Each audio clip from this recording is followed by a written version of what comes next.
जीवन जब प्रारंभ होता है, मनुष्य के पास हमेशा दो पथ रहते ही हैं, जिसमें से हर एक कोई आसान पथ चुनना चाहता है। अध्यात्म क्षेत्र में इसको नाम दिया गया है, जिसको कहा गया है श्रेय मार्ग और प्रिय मार्ग। प्रिय मार्ग वो है जहाँ पे हमारा मन को अच्छा लगता है। हम चाहते हैं कि इस संसार में जो भी पदार्थ हमें मिले और आसानी से मिले, उसको हम कहते हैं प्रिय मार्ग, जो हमें अच्छा लगता है। लेकिन एक है श्रेय मार्ग, मन को अच्छा नहीं लगता, बुद्धि को सोचने में दिक्कत होती है, लेकिन आखिर अंत में जाकर उसी को हमें आगे बढ़कर पकड़ना होता है। लेकिन जीवन का इस धारा हमें उस ओर ले जाने के लिए विवश नहीं करता, बल्कि जिस प्रकार से एक झरना है, झरने का पानी नीचे की ओर गिरने में बहुत आसान है, लेकिन वही पानी को यदि ऊपर की ओर ले जाना हो तो हमें बहुत मेहनत करना पड़ता है। उसी प्रकार से जीवन का जो प्राण शक्ति है, अध्यात्म क्षेत्र में यदि उसको ऊपर की ओर ले जाने की इच्छा भी करें तो हमें बहुत दिक्कत आती है। बैठे रहने में, बातें करने में या अनावश्यक चीजों में मन लगाने में समय व्यतीत हुआ हमें पता नहीं चलता। लेकिन जब परमात्मा के विषय में इच्छा करना हो, जब भगवान की खोज में लगना हो, या कहें चर्चा और प्रवचन भी सुनना हो, उसमें हमारा मन नहीं लगता। हमें शास्त्रों के द्वारा ये कहा गया है कि अथा तो धर्म जिज्ञासा, अथा तो ब्रह्म जिज्ञासा। जब तक तुम धर्म की जिज्ञासा नहीं करोगे, तब तक तुम आगे बढ़ ही नहीं सकते। जब तक तुम ब्रह्म की जिज्ञासा नहीं करोगे, तब तक तुम उस ब्रह्म के विषय में जान ही नहीं सकते। आज हमारे सामने क्या चीज है और क्या पदार्थ है, आप सबको पता है कि आज जो संसार में दिखाई दे रहा है वो सिर्फ और सिर्फ क्षणिक है। आपको भी पता है जिस चीज के लिए मैं मन लगा रहा हूं या लगा रही हूं, वो सब कुछ अंतिम समय में विलीन होने वाला है। लेकिन क्योंकि दूसरे लोगों के पीछे पीछे लगने से, प्रवाह में चलने से हमारा मन भी उस जड़ की जैसा ही है कि हम सोच ही नहीं पा रहे। जो खोज के विषय में अभी जो चौपाई आई थी कि खोज बड़ी रे संसार रे तुम खोजो रे साधो, खोज बड़ी संसार। वो खोज करने की इच्छा भी किसको होगी?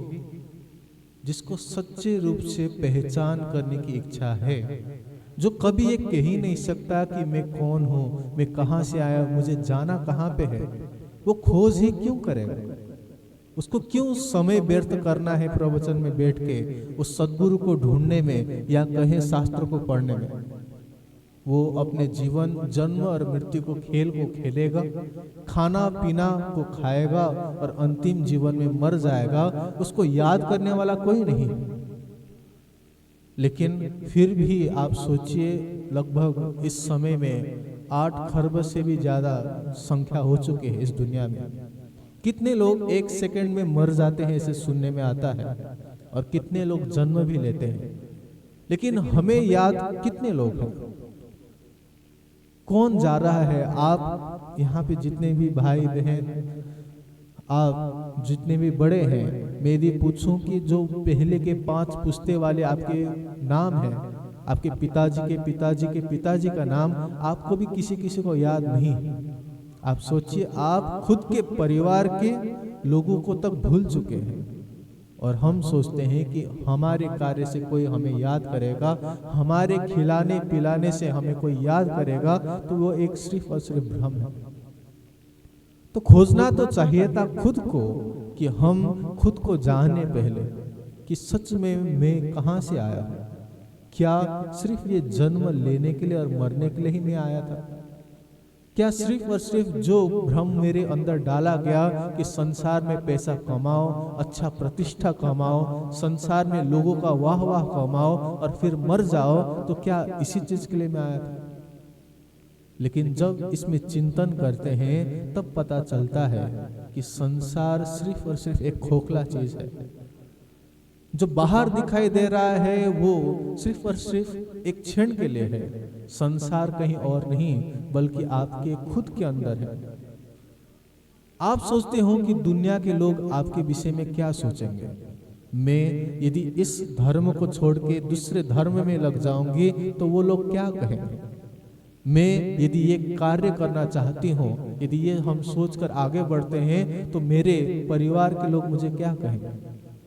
हम उसी चक्कर में सत्य तक पहुंचने से बहुत दूर हो जाते हैं।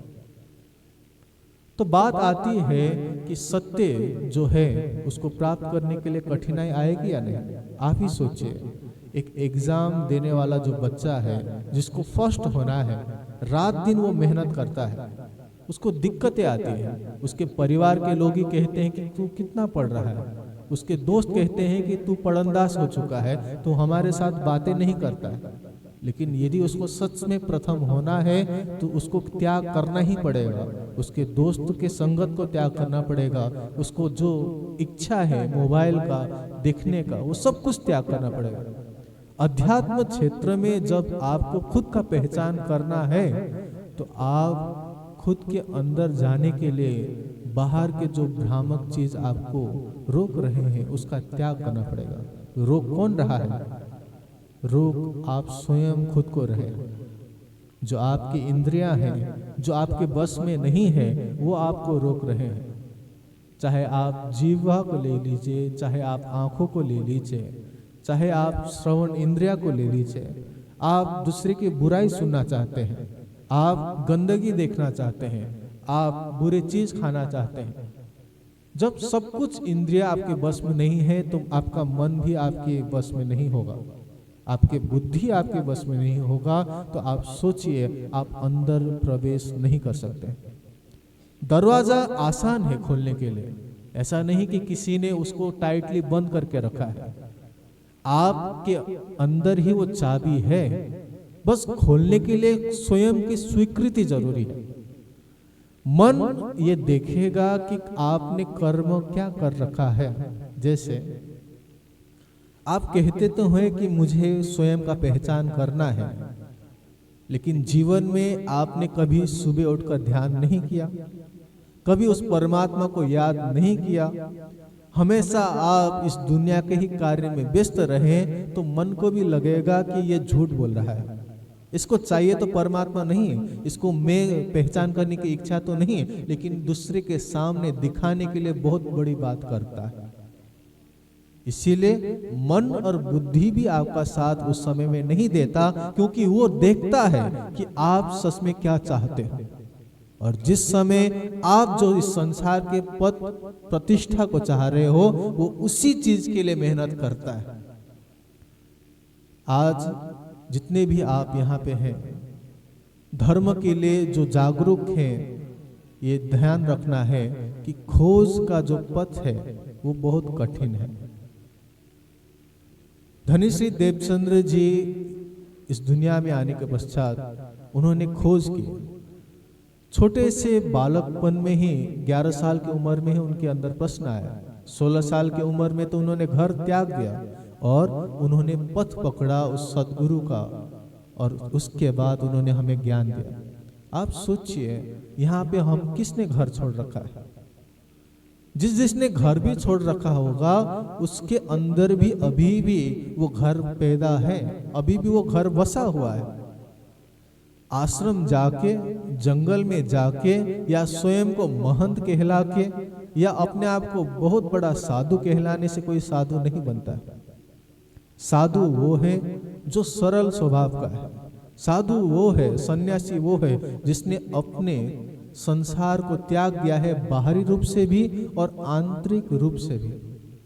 तब जाकर वो व्यक्ति अब व्यक्ति नहीं रह जाता है, वो व्यक्ति आंतरिक हो जाता है, मतलब वो आत्मिक स्वरूप में आता है। लेकिन अभी तो हमने अपने इंद्रियों को भी बस में नहीं किया, हमने अपने अंतःकरण अर्थात मन, चित्त और बुद्धि और अहंकार को त्यागा नहीं। और जब तक हम इससे परे नहीं होंगे तब तक मैं, जो मैं का पहचान है, वो नहीं हो सकता।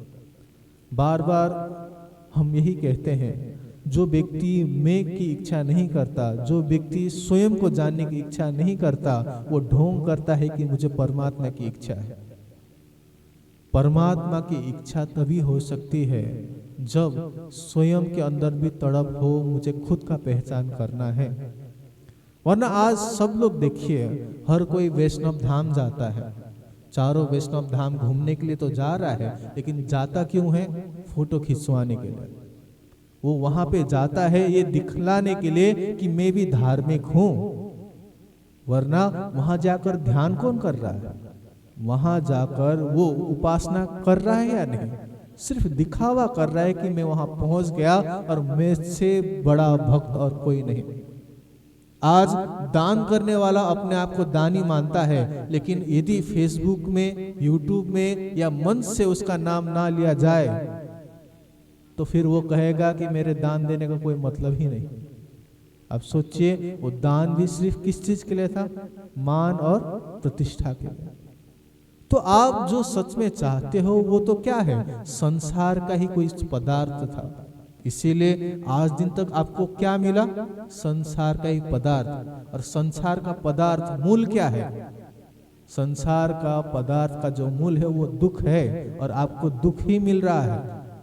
आप सच में सोचिए, आप पैसा कमा चुके होंगे, आपके पास दुख है। आपके संतान है, आपके पास दुख है। आपके पति देव बहुत सुंदर होंगे या पत्नी सुंदर होगी, फिर भी आपके पास दुख है, क्योंकि आपने चाहा वो था। लेकिन अब खोज यदि आपको सच्चे रूप से सुख का और आनंद का करना है तो आपको ये दुख छोड़ना होगा। और दुख का मतलब ही क्या है? ये जन्म और मरण के चक्कर पर। क्योंकि जब जन्म होता है तभी से दुख प्रारंभ हो जाता है, और जो व्यक्ति जन्म मरण के चक्र से, इस भवसागर से पार हो जाएगा, तभी से जो दुख कहा गया है वो खत्म हो जाता है। अब प्रश्न उठता है कि हम उसको कैसे प्राप्त करें? क्या जन्म मरण के चक्कर को कोई तुरंत पार करवा सकता है? क्या सिर्फ प्रवचन और इस प्रकार के ग्रंथ के आवाज को सुनने से हम क्या पार हो जाएंगे? तो बात यही है, यदि आप पार होना चाहते हो एक नदी को, तो आपको क्या चाहिए? आपको चाहिए एक नौका। एक नौका यदि आपके पास है, उस नौका को चलाने का यदि आपके पास ज्ञान है, और यदि आपको मार्गदर्शन करने वाला है कि कैसे पार होना है, तो आप जल्द से जल्द क्या कर लोगे? पार कर लोगे। कहने का मतलब यह है, जो सद्गुरु हैं आपको मार्गदर्शन करते हैं। जो नौका है अभी के लिए आपका शरीर है, जो माध्यम बन के आपको तारने का प्रयास करते हैं, और स्वयं आप हैं जो इसको तार सकते हैं। कोई कहता है कि नहीं जी, मैं आपको तार दूंगा इस भवसागर से, तो वो झूठा है। जो व्यक्ति खुद नहीं तरा वो किसी को तार नहीं सकता है। और दूसरी बात यह है कि ये भवसागर बहुत गहरा है, इसमें बहुत सारे भंवर हैं, और इस भंवर में यदि कोई, आप जितने भी यदि सुंदर साथ हैं और बाहर से धर्म प्रेमी सज्जन भी आए हैं, किसी न किसी समय पे बचपन में आप नदी में नहाए होंगे। नहाते समय में आपने देखा होगा कि यदि कोई व्यक्ति डूब भी रहा होता है, तो यदि हम बचाने के लिए जाते हैं तो क्या होता है? वो व्यक्ति अचानक उसको गले लगा लेता है, जिसके कारण से जो व्यक्ति तैरना भी जानता है वो भी डूब जाता है। इसका मतलब ये है कि हमें क्या देना चाहिए? कपड़ा देकर या सहारा देकर उसको पार कराना चाहिए था। लेकिन आजकल हम क्या करते हैं? थोड़ा ज्ञान मिल गया तो हम पार करवाना चाहते हैं दूसरे को। लेकिन यहाँ इस नदी के उदाहरण से हमें समझ में आता है कि यदि पार भी कराना है तो सहारा देकर, थोड़ा सा ज्ञान देकर, लेकिन यदि पूरा तुम शरीर दे दोगे तो वो भी डूबेगा और आप भी डूब जाओगे। तो इसीलिए इस भवसागर को पार करना है तो स्वयं खुद पहले पार होना चाहिए। पहले इस गहराई मंजर से पहले आप माया की इस डुबकी से निकलना चाहिए, तब आपको पता चलेगा कि इसका शक्ति कैसा है। और जब शक्ति पता चलेगा तब आप ये कह सकते हैं कि हाँ, पार ऐसे हो सकते हैं। और वो कार्य किसका है? सद्गुरु का। आज हम में से कौन है जो पार हो गया है? वो सद्गुरु है जो हमें मार्गदर्शन करते हैं। वो सद्गुरु हैं जो हमें कहते हैं कि ऐसे प्रकार से चलना चाहिए। तो इसीलिए खोज बड़ी संसार रे तुम खोजो रे साधो, खोजत खोजत सद्गुरु पाइए, सतगुरु संग करतार। देखो, तुमने खोज, ये कहा जाता है, कहावत है कि पत्थर में भी हमें क्या मिलेगा? भगवान मिल जाते हैं यदि हम ढूंढते हैं तो यदि हम सच्चे रूप से चेतनता में अर्थात मानव तन में आए हुए हमारे सद्गुरु को ढूंढेंगे तो हमें क्यों नहीं मिलेंगे? बस इतनी सी बात है कि हम ढूंढना नहीं चाहते। हम अपने समय को, हमें ऐसा लगता है कि हम गवा रहे हैं। तो प्रयास यही हो कि हम चेतनता है, पहले हम ये जाने हम एक चेतना है, और वो चेतना भी हम कौन है। आज जितने भी माताएं और बहनें हैं, भाई और बंधुएं हैं, सब इसी संसार के, इसी शरीर को ही मैं कह के हम पहचान रहे हैं। और जब तक हम इसी संसार के मैंपन को लेते रहेंगे, शरीर भाव को लेते रहेंगे, तब तक हमें कौन दिखाई देगा? बेटे दिखाई देगा, बहू दिखाई देगा, उसी प्रकार से परिवार दिखाई देंगे जो हमें कष्ट दे रहे हैं या हमें सुख दे रहे हैं। और जब तक सुख और दुख की इस परिधि में हम फंसे हुए हैं, तब तक हम उस पूर्ण ब्रह्म परमात्मा की प्राप्ति के लिए प्रयास हम कभी नहीं कर सकते। बात आती है दूसरे चीज का। शुरुआत में ही मैंने कहा था, दो पथ हैं, श्रेय मार्ग और प्रिय मार्ग। श्रेय मार्ग के विषय में जो है अब यहाँ पे कह रहे हैं, जब श्रेय मार्ग को हमें बताया गया तो हमें जो चाहिए उसको ही हमें क्या करना चाहिए? उस पथ पर चलना चाहिए। लेकिन क्योंकि समाज में भ्रम है कि हमें आगे कैसे बढ़ना है, हर कोई कह देता है कि मेरा ही परमात्मा बड़ा है, हर कोई कहता है कि मैंने जो माना है वही सत्य है।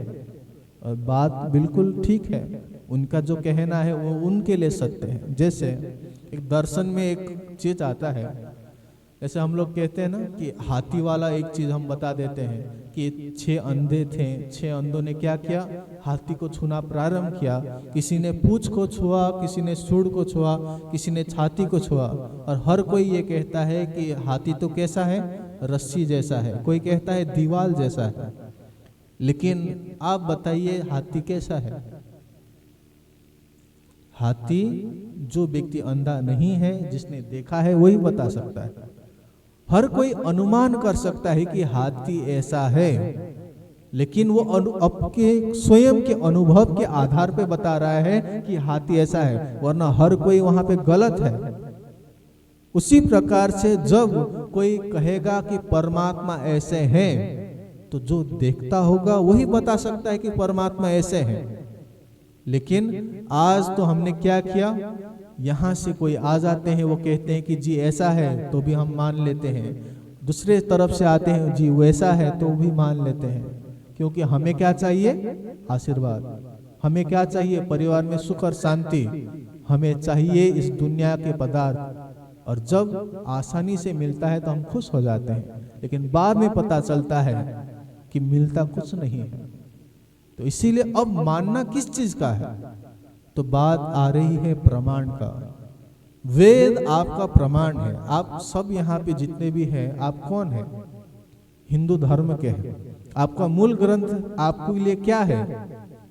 अभी के लिए, जब तक आप ब्रह्म सृष्टि के लिए रूप में नहीं सोचोगे, आप सिर्फ हिंदू के रूप में सोचोगे, तब आपको भी पता है आपका जो मूल ग्रंथ है वो वेद है। वेद से प्रमाणित जो भी होगा वो क्या रहेगा? प्रमाण रहेगा। और यदि उस वेद के मंत्र के आधार पर यदि प्रमाणित नहीं होता तो वो अकाट्य जो कहा गया था वो भी काट्य हो जाता है। इसीलिए वेद में परमात्मा के स्वरूप के विषय में क्या कहा है? तमेव विद्वान विभाय मृत्युर आत्मनम धीरम अजरम युवानम। वो जो परमात्मा का जो स्वरूप है, धीर है, अजर है, युवा स्वरूप में है। अब जो साकार मानने वाले लोग हैं वो कहेंगे कि हाँ जी बहुत अच्छी बात है, वेद के मंत्र में तो युवा स्वरूप कह दिया है, तो हमारे जो भगवान है वो भी कैसे हैं, युवा स्वरूप में ही हैं। इसीलिए तो हम मूर्ति बनाते हैं, इसलिए तो हम चित्र बनाते हैं और उनका पूजन करते हैं। फिर वेदों में क्या कहा, वेदों में ये कहा कि न तस्य प्रतिमा अस्ति, वो जो परमात्मा है उसका प्रतिमा नहीं हो सकता है, उसका प्रतिमा का पूजन नहीं किया जा सकता है। अब आप कहोगे कि ऐसा तो हो नहीं सकता, क्योंकि इतने हजार वर्षों से हम क्या कर रहे हैं, प्रतिमा का ही पूजन कर रहे हैं। तो क्या जो हम झूठे हैं? तो अब मैं पूछता हूं, आप में से सबको क्या ये पता है कि कितने वेद हैं? क्या आपको ये पता है कि वेद में कितने मंत्र हैं? क्या आपको एक मंत्र भी पता है? हाँ, इतना मुझे निश्चित है कि आपको ओम भूर्भुवः स्वः पता है, क्योंकि वो प्रचलन पहले से आ रहा है, इसलिए आपके कानों में पड़ा है। और वो भूर्भुवः स्वः जो मंत्र है वो आपके दिल तक है, लेकिन उसके अलावा कोई मंत्र। तो जब हमें खुद का वेद पता नहीं, हमारे खुद के शास्त्र पता नहीं, तो कोई भी एथे खेथे लोग आते हैं और हमें कुछ बताकर चले जाते हैं। तो इसीलिए पहले जो कक्षा थी, पहले का शुरुआत का न तस्य प्रतिमा अस्ति, अच्छी बात है। आपने पहले शुरुआत में साकार स्वरूप का आपने क्या किया, पूजन करना प्रारंभ किया, वो अच्छी बात है। क्योंकि जब कुछ नहीं था उस समय में, जब मुसलमानों ने हिंदू के ऊपर इतना प्रतिताड़ित किया था, उस समय के लिए जब वेदों का क्या हो गया था, मंत्रों का सब कुछ उस समय में प्रचलित कम हो गया था। तब आपको भी पता है, आपके माँ और आज आप भी करते होंगे, खाने से पहले आग में थोड़ा सा कुछ ना कुछ डाल देते हैं। आपको पता है, आप करते हैं या नहीं करते हैं? तो वो क्या है, यज्ञ का स्वरूप है। जो यज्ञ था पहले, यज्ञ में हम लोग क्या करते थे, समिधा डालते थे, और समिधा डालते समय वो भोग दिया जाता था। आज क्योंकि उस समय में हम यज्ञ करने के लिए वंचित हो गए थे, तब जाकर आज छोटी सी आग में हम थोड़ा सा खाना डालते हैं और कहते हैं अग्निदेव इसको ले लो। तो वो स्वरूप को अब आगे बढ़ाइए। और आपको भी पता है, एक कक्षा में हमें रहना तो नहीं है, जो कक्षा है उसको बढ़ाना ही चाहिए। तो एक कक्षा जो आप ABCD पढ़ रहे हो, नर्सरी वाले को आप कहोगे नहीं जी ABCD पढ़ना ठीक नहीं है, वो भी गलत है। इसीलिए ABCD पढ़ा है, अच्छी बात है, लेकिन अब आगे बढ़िए। आगे कैसे? उपासना वाले को, जो उपासना कर रहे हैं, जो जप कर रहे हैं, जो ओम का जप करते हैं, चाहे वो किसी मंत्र का जप करते हैं, माला फेरते हैं 108 बार, वो आप साकार पूजने से थोड़ा सा ऊपर आप आ गए। आप क्योंकि आंख बंद करके उसको कर रहे हैं, आप जब कर रहे हैं, तो आपका मन का जो संकल्प है वो बढ़ता ही जा रहा है। और किसी किसी का कहना तो यहाँ तक है कि मंत्र का जप करते करते आपको जो तत्व आपको चाहिए, जैसे कहा गया है, जो सिद्धि आपको चाहिए वो आपको मिलता है, जो महापुरुष का आपका दर्शन करना है वो आपको मिलता है। लेकिन यहाँ पे भी एक चीज है, मंत्र के जप करने से ये मंत्र का अर्थ क्या है वही आपको खुलता है। यदि आप जप कर रहे हैं किसी व्यक्ति विशेष का, तो आपको वही व्यक्ति का गुण आपके अंदर आ जाएगा। उसी प्रकार से यदि आप जप करते हैं भगवानों का, उनके गुण आपके अंदर धारण हो जाएगा। इसीलिए अब जो साकार जगत है उससे ऊपर उपासना है, लेकिन इससे भी जो ऊपर है वो कहा गया ज्ञान और विज्ञान को। वैसे संस्कृत में ज्ञान और विज्ञान कहा जाता है। तो आप ज्ञान और विज्ञान तक पहुंचने के लिए अब उसको भी छोड़कर, अर्थात उससे भी पास होकर आपको आगे बढ़ना है। ये कहा जाता है कि आप साकार जगत, उसके बाद ऊपर की उपासना जगत जो है वो आपको कहाँ तक पहुंचा सकते हैं, निराकार तक पहुंचा सकते हैं। निराकार का मतलब ही क्या है, जिसका कोई आकार नहीं है। 14 लोक के ब्रह्मांड का जो पति देव है वो है आदिनारायण। आदि नारायण के ही नाभि के कमल के द्वारा ब्रह्मा, विष्णु और महेश की उत्पत्ति ये बताया जाता है, और उनके ही द्वारा ये संसार के पालनहार और उसी प्रकार से संहार कहा जाता है। लेकिन बात ये है कि अब जब शास्त्र में ये कहा कि वो जो नाम है आदि नारायण, जिसका हम उपासना करते हैं, जिसको ओम कह के सदा शिव कह के हम पुकारते हैं, तो अब वो कहाँ तक हमें पहुंचा सकते हैं? क्योंकि 14 लोक का जो ब्रह्मांड है आने वाले समय पे ये खत्म हो जाएगा। शास्त्र जो भागवत है ये प्रमाण देती है कि आने वाले समय पे ये संसार ही नहीं रहेगा। जब प्रलय आएगी, जिसको हम महाप्रलय कहते हैं, ये संसार नष्ट हो जाएगा। और उस समय में आदि जो है, आदि का अर्थ ही होता है जो प्रारंभ हुआ है, और आप सभी को पता है जो प्रारंभ होता है उसका नष्ट भी होगा।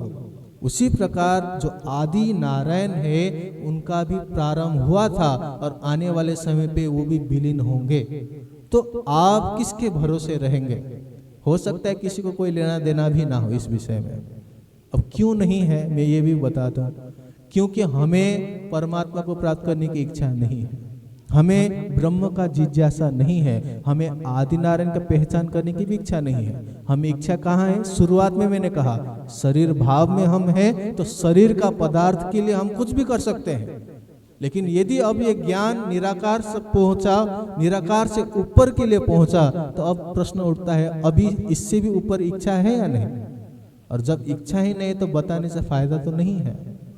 लेकिन जिसको इच्छा है उसके लिए ये है कि निराकार से परे भी हमारा कुछ है। और मंत्र में ही हमारा क्या आता है? निराकार के पार थे तीन पार के भी पार। हमारा तो प्रारंभ ही कहाँ से होता है? ना ईश्वर ना मूल प्रकृति, ता दिन की कहूँ आपा बीते, निज लीला बाल ब्रह्म चरित्र, जाकी इच्छा मूल प्रकृति। जितना भी अभी तक जो निराकार तक का कहा, वो तो सिर्फ और सिर्फ इस दुनिया के लोगों के लिए है। इससे ऊपर की जो बातें हैं वो तब तारतम वाणी जो श्री प्राणनाथ जी के द्वारा हमारे पास जो ज्ञान आया, वो ज्ञान अब प्रारंभ होता है। हम तो सोच रहे हैं कि मन से परे होना, चित्त से परे होना, संसार और शरीर से परे होना ही ज्ञान होगा। लेकिन ये ज्ञान सिर्फ सांसारिक व्यक्तियों के लिए है। लेकिन आप परम धाम के हैं, आप ब्रह्म शिष्टियां हैं, आप इस दुनिया में आई हैं खुद को यहाँ इस दुख को लीला को देखने के लिए। और अब धामधनी ये कहते हैं कि मैं तुम्हें प्रेम दिखलाने के लिए आया था, मैं तुम्हें स्वयं वहाँ के पातशाही दिखाने के लिए आया था। ये पातशाही अर्श की जो पातशाह है अर्थात बादशाही धामधनी का है, वो बताने के लिए आया था। तो इसीलिए जो भी आप यहाँ पे हैं, मेरा समय लगभग खत्म होने वाला है। मैं बस इतना ही बताना चाहूँगा कि जो जीवन हमें मिला हुआ है, हाँ हो सकता है किसी न किसी रूप से हम इस संसार में अटके हो, चाहे पारिवारिक मोह में हो, चाहे किसी बंधन के रूप में हो, लेकिन अंतिम में तो हमें भी वो मोक्ष चाहिए ही। अंतिम में हम सबको वो सुख और आनंद चाहिए है। तो इसीलिए क्यों ना इसी समय से हम प्रयास करें, क्योंकि जो कहता है कि मैं कल से करूँगा वो कभी करने वाला नहीं है। तो इसीलिए भले ही जो ज्ञान हमें मिला हुआ है उसको सुने, थोड़ा सा ग्रहण करें और आगे बढ़ने का प्रयास करें। और वही खोज का पहला सीढ़ी है कि हम प्रयास करें, क्योंकि सुनने वाले लोग बहुत सालों से सुन रहे हैं और आप अभी भी यही कहते फिरोगे कि मेरा जो पुश्ता है, जो मेरे 5 पीढ़ी है, ये थे वो थे, तो फिर आप रह जाओगे। आपको यह कहना है मेरे भले ही दादा दादी कुछ भी करे हो, लेकिन मेरे जीवन मेरे लिए है और मेरा जीवन में खुद को ही मुझे कुछ करना पड़ेगा।